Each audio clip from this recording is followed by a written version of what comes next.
നമസ്കാരം. ഇൻഫർമേഷൻ മീഡിയയുടെ പുതിയൊരു വീഡിയോസിലേക്ക് എല്ലാ കൂട്ടുകാർക്കും ഒരിക്കൽ കൂടി സ്വാഗതം. കഴിഞ്ഞ സർക്കാരിൻ്റെ അവസാന കാലത്ത് ലഭിച്ചിരുന്ന സ്ത്രീ സുരക്ഷാ പെൻഷൻ 1000 രൂപയുടെ വിതരണം ഇനി ഉണ്ടാകുമോ? ജൂലൈ മാസം മുതൽ ഈ ഒരു പെൻഷൻ വിതരണം വീണ്ടും സ്ഥാപിക്കുമെന്ന് കേൾക്കുന്നു. അതിൻ്റെ സത്യാവസ്ഥ എന്താണ് എന്നതിനെക്കുറിച്ചുമെല്ലാം വളരെ വിശദമായി നോക്കാം. അതിനു മുന്നോടിയായി ഇൻഫർമേഷൻ മീഡിയയുടെ വീഡിയോസ് നിങ്ങൾ ആദ്യമായിട്ടാണ് ഇപ്പോൾ കാണുന്നതെങ്കിൽ ഇപ്പോൾ തന്നെ ചാനൽ സബ്സ്ക്രൈബ് ചെയ്യുക. നമ്മുടെ ഈ ചാനലിൽ ഒരു തരത്തിലുള്ള മതപരമായ കാര്യങ്ങൾ, രാഷ്ട്രീയപരമായ കാര്യങ്ങളൊന്നും വരുന്നതല്ല. ഗവൺമെൻറ്റിൽ നിന്ന് ലഭിക്കുന്ന സേവനങ്ങൾ, ആനുകൂല്യങ്ങൾ, അറിയിപ്പുകൾ എന്നിവയെക്കുറിച്ച് മാത്രമായിരിക്കും വീഡിയോസുകൾ വരുന്നത്.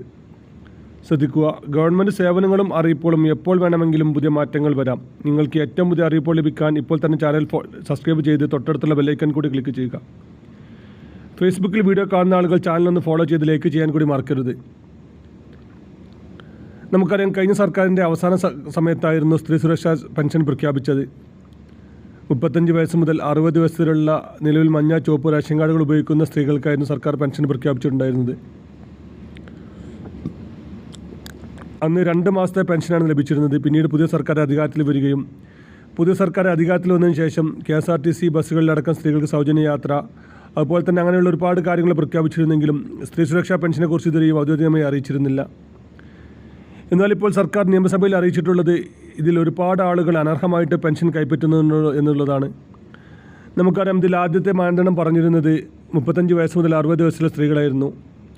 അതിന് ആധികാരികമായ രേഖ ചോദിച്ചിരുന്നത് നമ്മുടെ SLC ബുക്ക് അല്ലെങ്കിൽ ഡ്രൈവിംഗ് ലൈസൻസ് അടക്കമുള്ള പ്രായം തെളിയിക്കുന്ന രേഖയായിരുന്നു. അതുപോലെ തന്നെ മറ്റ് പെൻഷൻ ലഭിക്കുന്ന ആളുകൾക്ക് പെൻഷൻ ലഭിക്കാതിരിക്കാൻ നമ്മുടെ ആധാർ കാർഡുമായി മാച്ച് ചെയ്തതിന് ശേഷമായിരുന്നു നമുക്ക് പെൻഷൻ അനുവദിച്ചിരുന്നത്.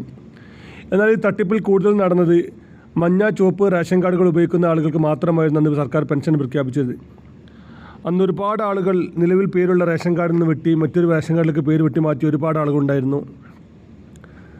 വർഷങ്ങളോളമായി താമസിക്കുന്ന വീട്ടിലെ റേഷൻ കാർഡിൽ നിന്ന് വെട്ടി മറ്റൊരു വീട്ടിലേക്ക് റേഷൻ കാർഡ് പേര് മാറ്റുക, അങ്ങനെ അനർഹമായിട്ട് ഒരുപാട് ആളുകൾ മഞ്ഞ, ചുവപ്പ് റേഷൻ കാർഡിലേക്ക് പേര് വെട്ടി മാറ്റിയതിന് ശേഷം മാത്രമാണ് ഈ ഒരു പെൻഷൻ അപേക്ഷ സമർപ്പിച്ചിട്ടുള്ളത്.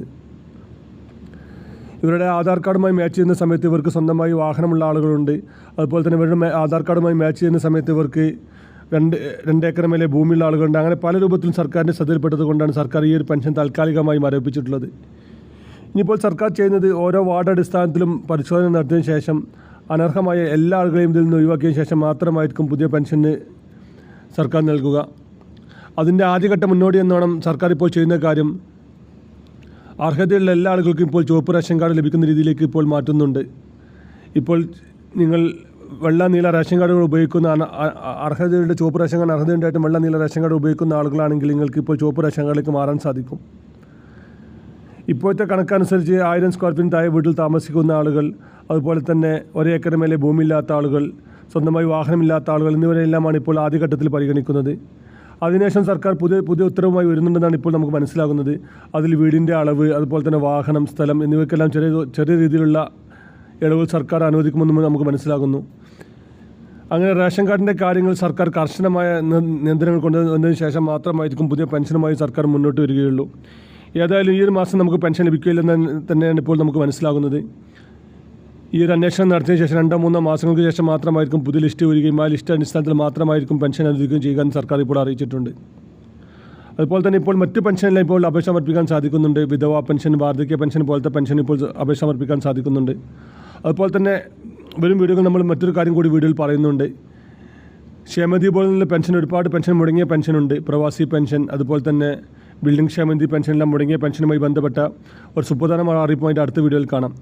വീഡിയോ ഇഷ്ടപ്പെടുന്നു കരുതുന്നു. ഇതുപോലത്തെ ഇൻഫോർമേറ്റീവ് ലഭിക്കാൻ ഇപ്പോൾ തന്നെ ചാനൽ ഫോളോ ചെയ്ത് മറ്റു കൂട്ടുകാരിലേക്ക് ഷെയർ ചെയ്ത് കൊടുക്കുക. ഇനി ഒരു പുതിയ വീഡിയോസുമായി കാണാം. അതുവരേക്കും എല്ലാ കൂട്ടുകാർക്കും നന്ദി, നമസ്കാരം.